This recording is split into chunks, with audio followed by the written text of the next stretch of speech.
He is the founder of ISIS. He's the founder of ISIS, okay?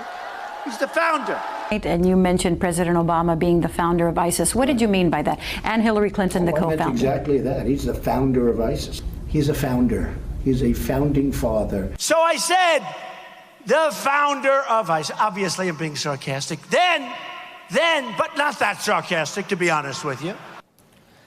President Trump frequently blamed President Obama for the rise and formation of ISIS. NBC News now being told by an intel official in this country that this new Turkish military campaign will serve to, quote, vastly increase the threat to Americans from the Islamic State militant group, which remains intent on attacking the West.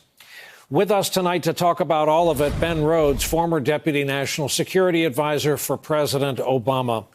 Ben, thank you very much for coming on. Why do we have those concentric layers of hallways at the Pentagon full of people walking briskly with stars on their shoulders?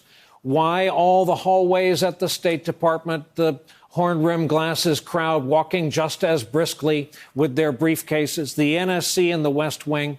If all of that rigor and expertise can be cast aside by one guy over the phone that has now done this to a U.S. ally, and as Richard Engel said tonight, the map of the Middle East is being redrawn on the fly. Now, that's precisely the question, Brian. And I think it's important to note that this is kind of unprecedented in the history of American foreign policy. You know, President Trump has had an impulse to do this, to withdraw support for the Kurds, but he's been stopped in the past because none of his advisors would go along with that plan.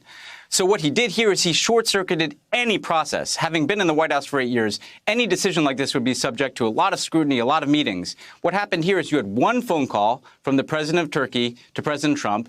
The same day an announcement is made that we are withdrawing the support from the Kurds, that the Turks can go forward with their military operation, basically green-lighted by the White House in that phone call, but also in a statement that we all read. And now, within just a matter of days, we see a humanitarian catastrophe with 150,000 people displaced, the Kurds, our allies, being killed.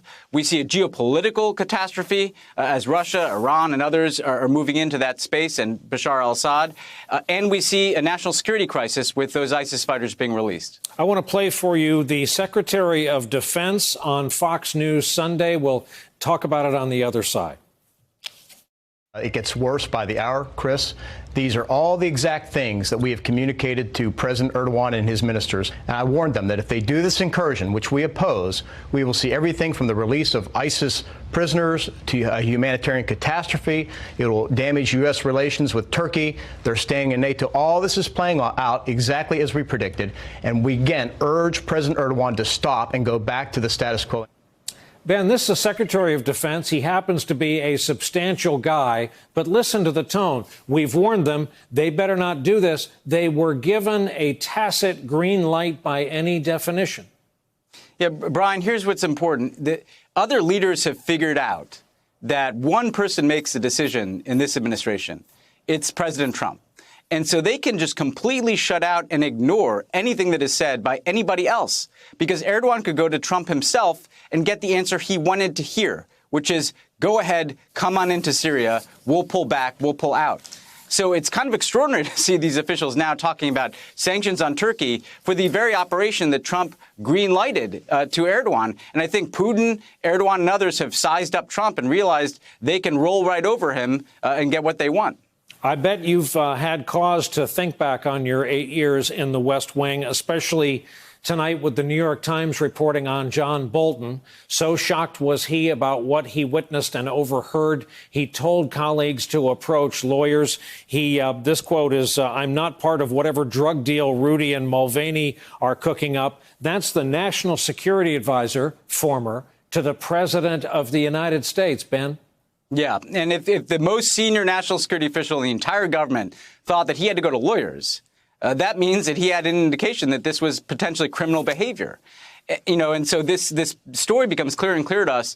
I think the other thing that's clear, Brian, too, is that President Trump has treated a lot of people around him very poorly. He's treated John Bolton poorly. Fiona Hill, who testified today, he treated poorly. He treated the ambassador, who he fired, poorly. He's treated the entire United States intelligence community and foreign service poorly. So the reason he's in trouble is that the White House can try to block them from cooperating. They can try to block documents going from the White House to the Hill.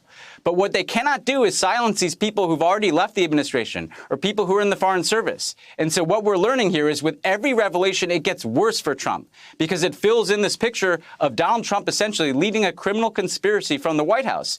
And it's hard to imagine any information coming out that could possibly help him based on what we know already. So the way in which Trump has treated people is catching up to him. The presidency, Brian, has a tail. I was there for 8 years. There are consequences to your foreign policy decisions that take time to become clear. Those are becoming clear right now. There are consequences to your behavior in terms of how you treat others and in terms of how you approach the rule of law that also catch up to you, and that's clearly happening here to Trump. None of these things ever happened like this with the Obama White House and most normal White Houses, but we are in a different world now with Donald Trump. But what he may be finding out now is that the laws of gravity actually do apply to him. It's all catching up to him at the same time. Hey there, I'm Chris Hayes from MSNBC. Thanks for watching MSNBC on YouTube. If you want to keep up to date with the videos we're putting out, you can click subscribe just below me or click over on this list to see lots of other great videos.